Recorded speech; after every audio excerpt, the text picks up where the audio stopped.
Bonjour, bienvenue chez Hardwood Panel.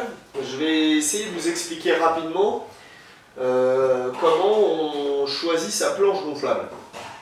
Alors c'est des questions qu'on nous pose quasiment 50 fois par jour évidemment, et on est là pour y répondre, il n'y a pas de problème. Et si dans cette petite vidéo on peut essayer de dégrossir un petit peu les choses pour vous, on va essayer de faire ça.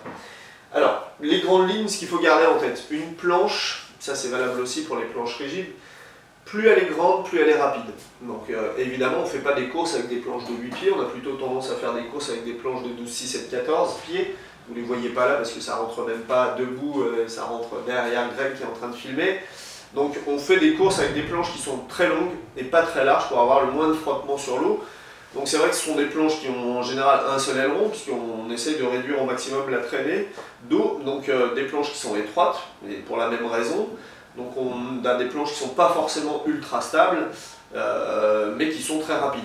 A l'inverse, une planche très courte, comme par exemple la petite minimale, ou des 9-2, ou des planches qui sont derrière moi, sont des planches qui sont très maniables. Donc plus votre planche est courte, plus elle est maniable, plus elle est longue, plus elle est rapide.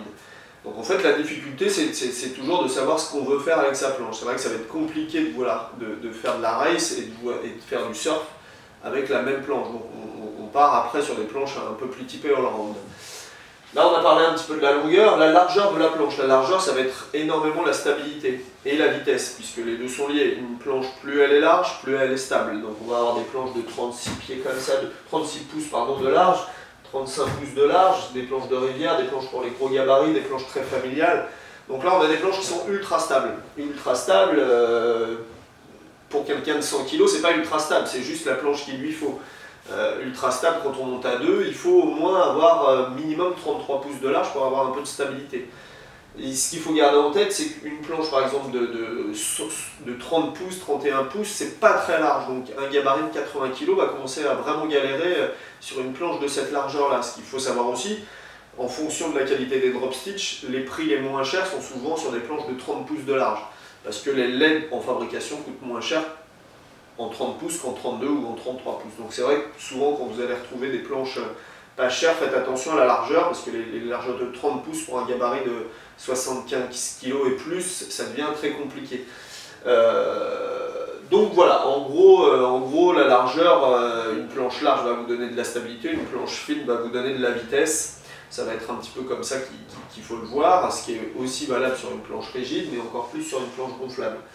Après l'épaisseur de la planche, donc l'épaisseur de la planche, nous on travaille avec les trois épaisseurs qui se font le plus sur le marché aujourd'hui international, c'est-à-dire les planches de 4 pouces, de 5 pouces et de 6 pouces, soit de 10 cm, 12 cm et demi et 15 cm.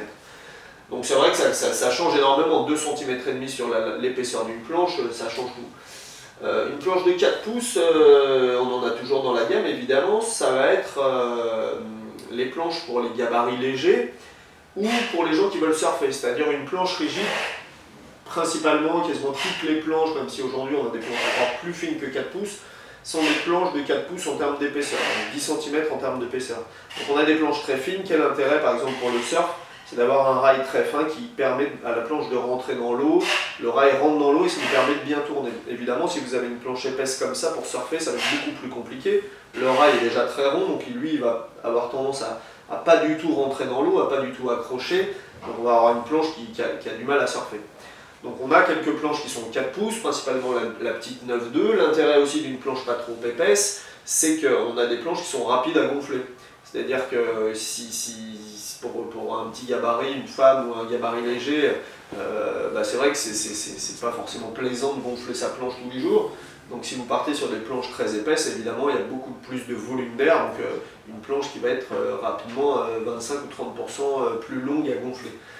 Après on a des planches de 5 pouces, aujourd'hui c'est quasiment la totalité de la gamme, enfin en tout cas toutes les planches all-round chez nous.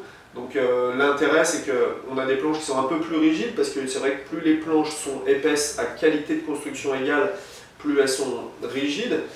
Mais il faut garder un petit peu les deux, c'est-à-dire que l'idée sur par exemple la 10 pieds, toutes les 10 pieds qu'on a, nous, la 10, la 10-3, des planches comme ça qui sont en 5 pouces, même la petite minimale, l'idée c'est quand même de garder une planche relativement fine pour pouvoir surfer un petit peu, mais bien rigide avec quand même pas mal de volume pour avoir une utilisation familiale et balade.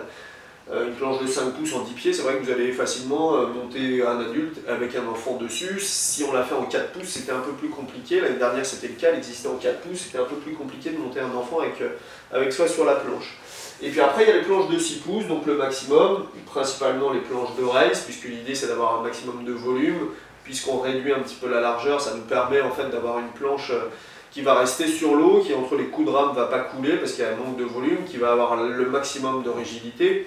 Et puis sur une planche de race, c'est vrai qu'on se moque un peu de surfer. Enfin, c'est pas qu'on se moque, c'est pas la planche qui est faite pour ça. Donc le fait qu'elle soit très épaisse, mais c'est pas forcément gênant pour surfer, puisque c'est pas le but. C'est aussi le cas de la 10-6, puisque l'idée c'est quand même de faire du windsurf avec, donc d'avoir la planche la plus rigide. C'est aussi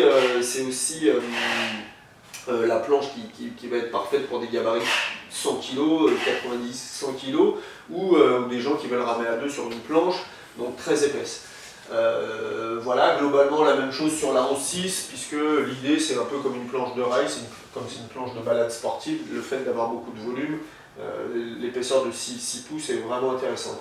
C'est aussi le cas de notre planche premier prix. Alors là, tout simplement, l'idée c'était de monter le plus de gens possible sur une planche, d'avoir la planche la plus familiale possible. Donc évidemment, qui peut le plus, peut le moins malgré tout. Donc c'est vrai qu'on a mis cette planche épaisse, longue et relativement large pour aller au plus grand nombre.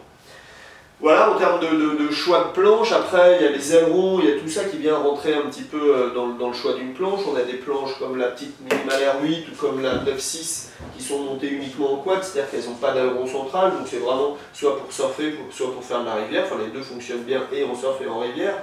Les planches de race qui sont montées avec un seul aileron, pour avoir moins de traînée sur l'eau, avec un boîtier US Box. La plupart des autres planches all-round sont montées en 3 ailerons, donc un aileron central amovible, plus 2 petits twins. Et puis le premier prix qui a un seul aileron, juste pour des raisons économiques, puisque ça nous permet de gagner 20-25 $ en enlevant les ailerons latéraux, donc de baisser un peu le prix. Alors c'est vrai que les ailerons latéraux ont quand même un intérêt, une utilité, mais c'est pas indispensable. On préférait enlever des ailerons plutôt que de baisser la qualité du drop stitch et la qualité de construction de planche.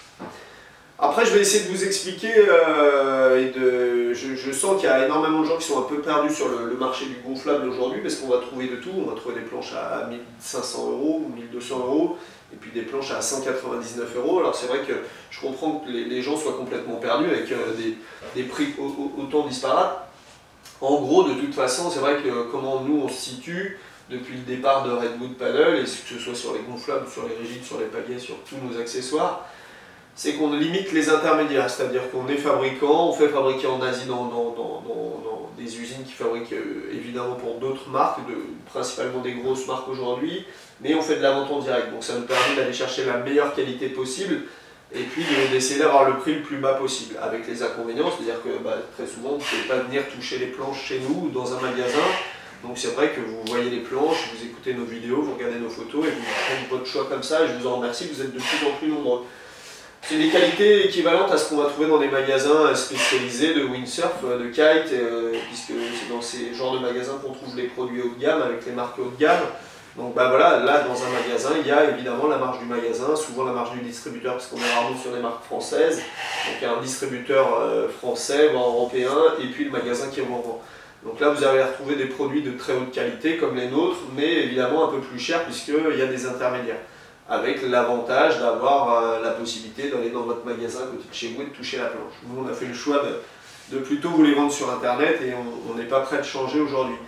Après pour tout ce qui est encore moins cher, parce qu'aujourd'hui on est presque devenu une marque haut de gamme sur le marché du stand-up paddle quand on voit toutes les offres.